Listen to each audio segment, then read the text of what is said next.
Have you ever had that perfect plan? You think it's a gorgeous, sunny, beautiful day, and you remember that you have a daughter who is at home. And she celebrated you on Mother's Day, and maybe you didn't have a chance to celebrate her on Mother's Day. And that was kind of how I found myself today. So I decided I would pop in between appointments to say hello, just to brighten her day, as she so often brightens my day. If you notice that sometimes when you do that, you still don't get it quite right, well, today I decided not to call first because I knew she'd been at home. What I didn't know is she'd gotten a call from a client and it was the right thing to do to go and serve them. So off she went. So by the time I got here, and the house behind me is actually the house that Candace lives in.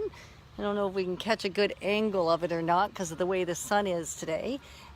And it is where I used to live. It's a home that Ken and I built quite a few years ago, and when we moved, Candace and Sasha decided he would buy the home that his kids and their kids knew as the stability, the place of continuity and consistency. And so their family of 7 moved into the home that Candace and Ryan had lived in as teenagers with Ken and I. And so I decided to pop in and see them, and see her actually, to brighten her day. And guess what?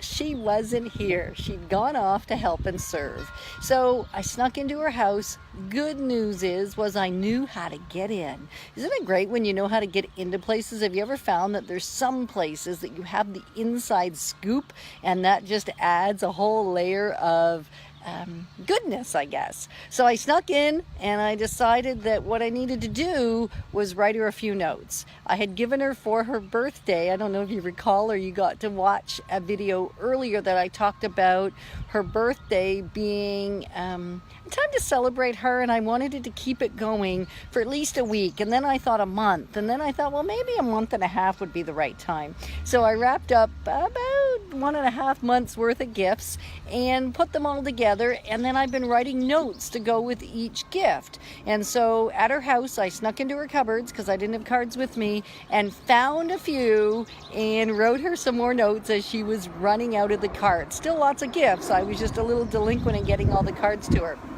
So what I'm amazed about today is the ability to turn what wasn't the first choice into a great second choice. So how do you in your life take what maybe didn't turn out the way you anticipated, and yet you can turn it into something pretty awesome? Join me on the adventure.